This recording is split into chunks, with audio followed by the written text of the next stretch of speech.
500 টাকার বিনিময়ে, এক বোতল মদের বিনিময়ে, একটা মুরগি ঠ্যাঙের বিনিময়ে আপনারা কি ভোটটা বিক্রি করে দেবেন? আপনারা কি ভোটটা বিক্রি করে দেবেন?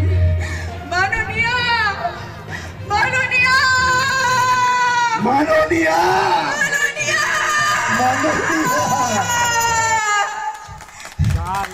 আপনি একজন মহিলা হয়ে এই রাজ্যের প্রধান হয়ে, আপনি একজন মহিলা হয়ে এই রাজ্যের প্রধান হয়ে, এই রাজ্যের প্রধান হয়ে আপনি আড়াল করছেন ওই সব খুনি ধর্ষকদের বাঁচানোর জন্য। আপনি তাদের বিরুদ্ধে আপনি শত শত খরচা করছেন। আপনি এদেরকে আড়াল করার জন্য সুপ্রিম কোর্টে শত শত কোটি টাকা খরচ করছে। মাননীয়া, মাননীয়া, মাননীয়া, মাননীয়া, আপনি আর নিচে নামবেন না, আপনি আর নিচে নামবেন না। আপনার জন্য এই বাংলার মহিলারা, এই বাংলার মহিলারা লজ্জায় মুখ ঢাকছে, লজ্জায় মুখ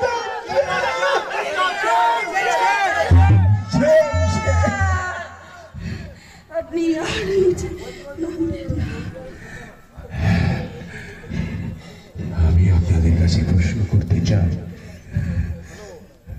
আমি আপনাদের কাছে প্রশ্ন করতে চাই, আমি আপনাদের কাছে প্রশ্ন করতে চাই, আমি আপনাদের কাছে প্রশ্ন করতে চাই, আপনারা কোন বাংলা চান?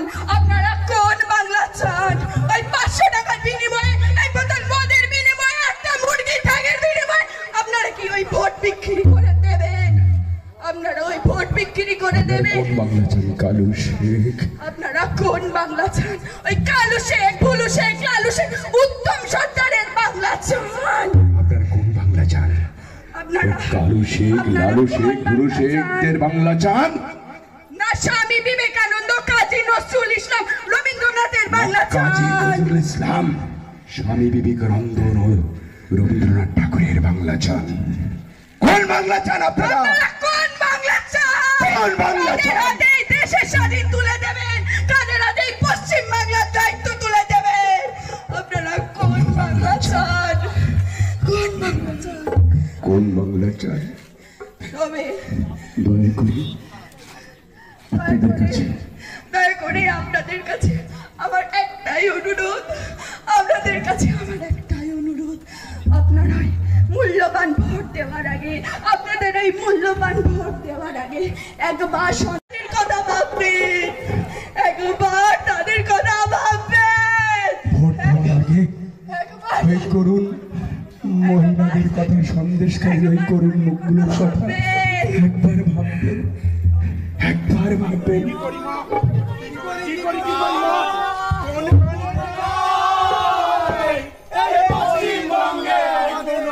আমাদের ভবিষ্যৎ নাই,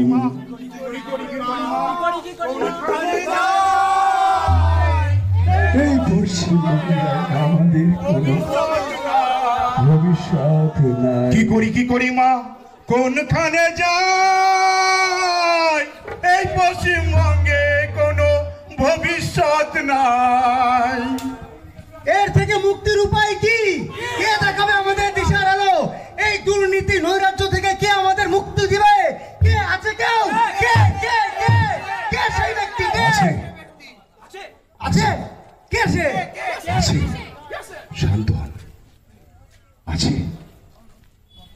আছে, একজন ব্যক্তি আছে, একটা রাজনৈতিক দলই আছে।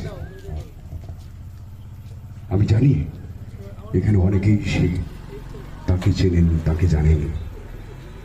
করোনার সময় 140 কোটি মানুষের দুধ হয়ে যিনি বিনা পয়সায় ভ্যাকসিন প্রদান করেছিলেন, মাথা পিছু প্রতিটি মানুষকে চাল দিয়েছিলেন, 5 কিলো করে চাল দিয়েছিলেন। শুধু 140 কোটি মানুষের ভ্যাকসিন প্রদান নয়, প্রতিবেশী রাষ্ট্র আফগানিস্তান, বাংলাদেশ, পাকিস্তান এবং ইউরোপিয়ান কান্ট্রিগুলোতে যিনি ভ্যাকসিন প্রদান করেছিলেন, সারা বিশ্বকে সাহস জুগিয়েছিলেন। G20 সম্মেলনে যিনি বলেছিলেন, ওয়ান আর্থ, ওয়ান আর্থ, মানুষ বিদেশে লক্ষ লক্ষ টাকা টিকিট কেটে তাকে দেখতে যান। কে সেই ব্যক্তি? তিনি আমাদের আমাদের কাছের মানুষ, আমাদের সংস্কৃতির দূত, দেশের দূত, ঈশ্বরের দূত। তিনি কে? তিনি নরেন্দ্র দামোদর দাস মোদী। তিনিই পারেন এই নৈরাশ্য থেকে, এই দুর্নীতি থেকে বাংলাকে মুক্ত করতে। তাই অনুগ্রহ করে আপনারা ভোটটা কোনো চাকরি চোর, চাল চোর, গরু চোর, কয়লা চোরকে নয়, তাকেই ভোটটা দেবেন। আমি জানি এখানে অনেকেই আছেন, আপনাদের মধ্যে কেউ কি প্রধানমন্ত্রীর ডিরেক্ট যে প্রকল্পগুলো আছে উপকার পান না? হ্যাঁ, আমি সালমা বিবি। হ্যাঁ, আমি সালমা বিবি। আমি প্রধানমন্ত্রী আবাস যোজনায় বাড়ি পেয়েছি, আমি স্বচ্ছ ভারত অভিযানে শৌচালয় পেয়েছি, আয়ুষ্মান ভারতের সমস্ত সুযোগ সুবিধা পেয়েছি, আমি উজ্জ্বলা যোজনায় গ্যাস পেয়েছি, সমস্ত সুযোগ সুবিধা পেয়েছি। আর সর্বশেষ আমি একজন নারী হয়ে নারীর সম্মান পেয়েছি। আমি আল্লাহর কাছে দোয়া করি নরেন্দ্র মোদী যেন আবার প্রধানমন্ত্রী হতে পারেন। মোদীজিকে আমার প্রণাম। তুমি একা পাওনি, আমি প্রধানমন্ত্রীর আবাস যোজনায় আমি ঘর পেয়েছি। আমি কেন, কোটি কোটি মানুষরাও ঘর পেয়েছে প্রধানমন্ত্রীর আবাস যোজনায়। আপনারা সবাই প্রধানমন্ত্রী জন ঔষধি কেন্দ্রের নাম শুনেছেন। এটা এখন প্রত্যেক পাড়ায় পাড়ায়, মহল্লায় মহল্লায় আমি নিজে উপকৃত হয়েছি। আগে যে ওষুধ আমরা কিনতে 10,000 টাকা লাগতো, সেই ওষুধ আপনি এখন 500 টাকা